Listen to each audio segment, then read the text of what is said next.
Today we're stepping into a much darker story, one that feels like it was whispered from ancient folklore, carried on the wind by some wandering spirit. It's a story about the untamed fire that burns inside all of us, and the fundamental choice we all have to make. Do we become its master, or does it consume us completely? And that brings us to the central question, doesn't it? What do you do with the fire in your blood? That raw, unscripted animal force that demands to be let out. This isn't just a metaphor. We're talking about the heat of your ambition, the rage you feel against injustice, that deep, undeniable ache of creativity. So, really, what are you going to do with it? Because let's be very clear, if you do nothing, you don't find peace. You find this: fatal stagnation. This is what happens when you choose silence, when you suppress that energy. It doesn't just disappear, oh no. It curdles, it turns inward, and your soul becomes a tomb, pressurized from the inside, just waiting for the inevitable collapse. So what is this force, really? Well, let's call it the pressurized soul. It's something older than your reason, something deeper than any social conditioning you've ever had. You know, in many ways, it's the very engine of your being. Think about it like this. This energy isn't about being good or evil. That's way too simple. It's framed here as a force of nature, just like magma deep inside the earth. Its existence is a given. It's there. The only real question is where and how it's going to break through the surface. And here's where the trouble starts. That predictable, manicured world out there, what the spirit calls the herd, it can't handle anything unpredictable. It can't control the magma. So what does it do? It labels it. It calls it wickedness, madness, impulsive, anything to shame it back into silence, anything to keep its own neatly paved streets from cracking under the pressure. To really understand how to navigate all this, the Wandering Spirit gives us 4 parables, 4 dark little stories. And the first one is a lesson in the brutal, brutal cost and the profound dignity of telling the truth. Just imagine this kingdom, a place where being authentic is the single greatest sin. Everyone, and I mean everyone, wears a porcelain mask, smiling the smile they're supposed to smile, thinking the thoughts they're supposed to think. Sure, they're safe, but they're fast asleep, and the air there is just thick with the silent collective fear of ever being truly seen. So here's the kicker. When the spirit arrives holding a mirror instead of a mask, the kingdom doesn't just disagree with it, it attacks it. Why? It's not because the spirit is wrong. It's because seeing their own intellectual poverty, their own hidden fear reflected back at them, is absolutely unbearable. The honest one is punished, not for their truth, but for reminding the sleepers that they chose to stay asleep. Our second parable takes us from that kingdom of masks to a city built entirely on ledgers and coin. And it asks a completely different, but just as important question. What are you actually worth? Okay, so in the merchant city, everything has a price tag. Your time, your smile, your loyalty, it's all for sale. But then there's the weaver. She's different.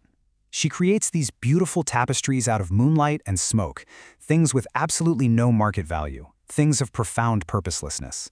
And by doing that, she remains a sovereign being. Her value isn't on some merchant's ledger. It's fundamentally, unshakably her own. And what a powerful decision that is.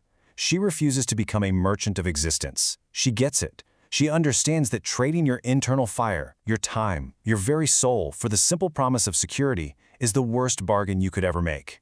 It's nothing but a gilded cage. And while the city eventually chokes on its own greed, she remains completely and totally free. Now our third story, this one is about what happens when a society gets so obsessed with logic and order that it forgets where it even came from. It's a parable about the incredible strength we find in our own wildness. Picture this city. It's a monument to pure reason. Everything is perfect, logical, sterile. They've paved over all the earth, and they prune every single living thing into a perfect geometric shape. They genuinely believe they have conquered chaos, but what they've really done is cut themselves off from their own life source.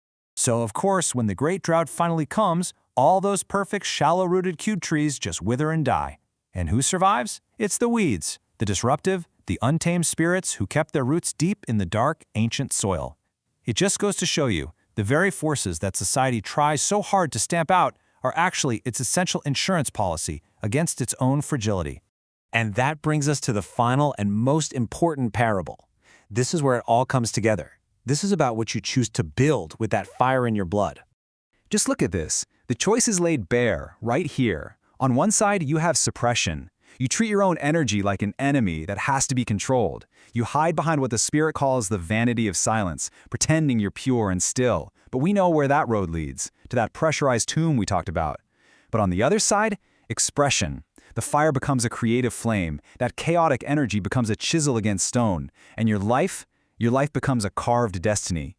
This is the Spirit's ultimate warning, and it's a chilling one. You don't get to choose whether the magma rises. It's already there. You only get to choose if you're going to build a channel for it or just stand there and wait for the eruption. Because make no mistake, the fire is coming. So what's the path forward? Well, first, you have to acknowledge the fire. See it not as a flaw, but as the force that it is. Second, you have to reject the vanity of silence. Stop pretending it's not there just to look calm. Third, you have to seize a tool, a chisel, a pen, your voice, something. And fourth, you carve. You give that formless, chaotic energy a destiny of your own design. All of this, every parable, every warning, it all builds to a final, profound piece of wisdom. The goal isn't to extinguish your flame. The goal is to become its architect. So what's the final wisdom we can take from these dark tales? It's a blend of all of them. From the mirror, we learn to wield honesty like a weapon, even if it leaves us out in the cold. From the weaver, we learn that our true worth is never, ever for sale. From the sunken roots, we learn to honor the wildness inside us, because that's where our resilience lives. And from the sculptor, we learn the ultimate lesson. You must transform your fire. Do not even try to extinguish it. The parables have been told. The wisdom has been shared. The fire is in your hands, right now. And the unyielding stone of your own life is right there in front of you. So the only question left, the only one that truly matters, is this: what will you carve?